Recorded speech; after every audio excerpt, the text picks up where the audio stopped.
क्या सरकार का विरोध करना अब इस देश में गुनाह हो गया है? क्या पुलिस अब सरकार और प्रधानमंत्री की नौकर हो गई है? ये सवाल इसलिए क्योंकि कई बार ऐसा देखने को मिला है कि विरोध प्रदर्शन कर रहे लोगों पर एक्शन ले लिया जाता है, उन्हें डिटेन कर लिया जाता है या फिर उन्हें उठाकर जेल में डाल दिया जाता है। और अब प्रशासन के इस रवैये पर कोर्ट ने सख्त रुख अपनाया है और पुलिस को कड़ी फटकार लगाई है। कोर्ट ने साफ कहा है कि पुलिस सरकार की नौकर नहीं है जो उनके इशारे पर काम करेगी, बल्कि वो पब्लिक सर्वेंट है। अदालत की इस टिप्पणी के बाद सरकार के कहने पर चलने वाला प्रशासन विपक्ष के निशाने पर आ गया। बॉम्बे हाई कोर्ट ने एक मामले की सुनवाई के दौरान पुलिस को फटकार लगाते हुए साफ कहा कि सरकार की आलोचना से नागरिकों को नहीं रोका जा सकता और उन पर इस वजह से की गई कार्रवाई सही नहीं है। कोर्ट ने ये टिप्पणी तब की जब कोर्ट में सईद अहमद अब्दुल वाहिद चौधरी की याचिका पर सुनवाई चल रही थी।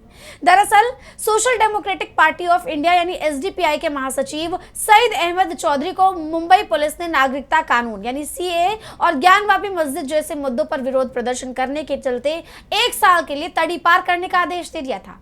पुलिस ने उनके खिलाफ दर्ज 5 FIR का हवाला दिया था। पुलिस के इस फैसले को कोर्ट में चुनौती दी गई, जिस पर सुनवाई के दौरान जस्टिस माधव जामदार की सिंगल बेंच ने मुंबई पुलिस को कड़ी फटकार लगाई। सुनवाई के दौरान जब सरकारी वकील ने दलील दी कि SDPI महासचिव ने सरकार के खिलाफ नारेबाजी की थी, जिस पर जस्टिस माधव का गुस्सा और भड़क गया।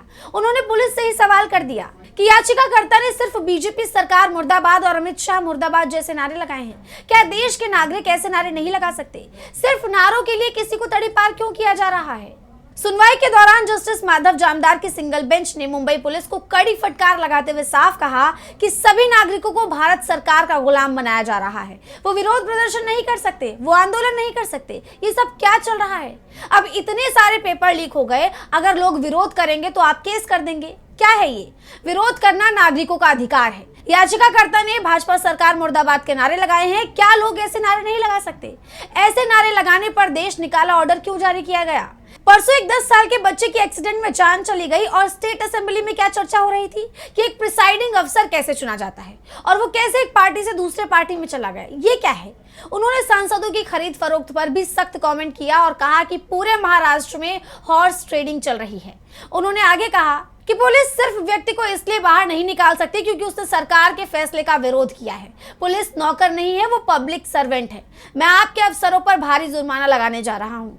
जस्टिस जामदार ने अपने आदेश में निष्कासन के ऑर्डर को रद्द करते हुए याचिकाकर्ता को बड़ी राहत दी। उन्होंने साफ कहा कि संविधान के आर्टिकल 19 और 21 के अनुसार लोगों को न सिर्फ अपनी राय रखने की आजादी है, बल्कि सम्मान के साथ जिंदगी जीने की भी स्वतंत्रता है। याचिकाकर्ता के खिलाफ जो भी कार्रवाई की गई वो गलत इरादे के साथ की गई। अब भले ही ये मामला उतना बड़ा ना लग रहा हो, लेकिन कोर्ट की टिप्पणी ने हर तरफ सनसनी जरूर मचा दी है, क्योंकि अदालत ने ये टिप्पणी उस वक्त की जब पेपर लीक, परीक्षाओं में धांधली जैसे कई मुद्दों को लेकर देश भर में मोदी सरकार के खिलाफ प्रदर्शन का दौर जारी है। दिल्ली से लेकर महाराष्ट्र और राजस्थान, हर राज्य में BJP घिरी हुई है। उसके खिलाफ लोग सड़क पर उतरकर प्रदर्शन कर रहे हैं और कई जगह पर प्रदर्शन करने वाले लोगों को पुलिस परेशान भी कर रही है, ऐसी भी खबरें आई। उदाहरण के लिए जंतर मंतर पर CJP के प्रदर्शन को ही ले लीजिए।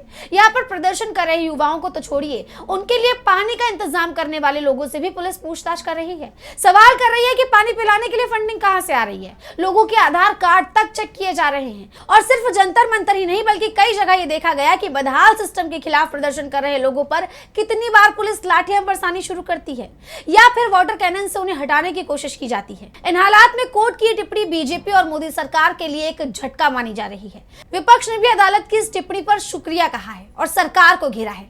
इसी कड़ी में राजस्थान के पूर्व मुख्यमंत्री और कांग्रेस के दिग्गज नेता अशोक गहलोत ने एक्स पर पोस्ट किया। बॉम्बे हाई कोर्ट के माननीय न्यायमूर्ति माधव जामदार की सख्त टिप्पणियों ने BJP सरकार के दमनकारी और अलोकतांत्रिक चरित्र को पूरी तरह से बेनकाब कर दिया है। सरकार को इन टिप्पणियों पर केवल मनन नहीं, बल्कि अपने कृत्यों पर शर्म करनी चाहिए। लोकतंत्र में विरोध की आजादी ही उसकी आत्मा है, लेकिन BJP ने इसे बनाना रिपब्लिक बना दिया है, जहां महज राजनीतिक नारेबाजी को भी बदले की कार्रवाई का आधार बना लिया जाता है। सत्ता के अहंकार में चूर BJP सरकारों की ये कायरतापूर्ण और तानाशाही पूर्ण कार्रवाइयां लोकतंत्र पर कलंक है। गहलोत ने साफ कहा कि पिछले 12 सालों में देश में ऐसा माहौल बना दिया गया जहां सरकार के विरोध को देशद्रोह का रूप दे दिया जाता है। BJP नेता भूल गए कि UPA शासन में वो खुद कितनी आक्रामकता से विरोध करते थे और कांग्रेस उसे सामान्य लोकतांत्रिक प्रक्रिया ही मानती थी। आज केवल सरकार की नीतियों के खिलाफ बोलने पर BJP शासित राज्यों में पत्रकारों, नेताओं और सामाजिक कार्यकर्ताओं पर FIR कर दी जाती है।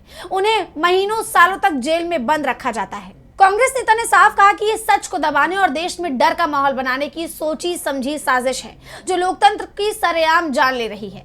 सार्वजनिक जीवन में नेतृत्व करने वालों में आलोचना सुनने की सहनशक्ति होनी चाहिए।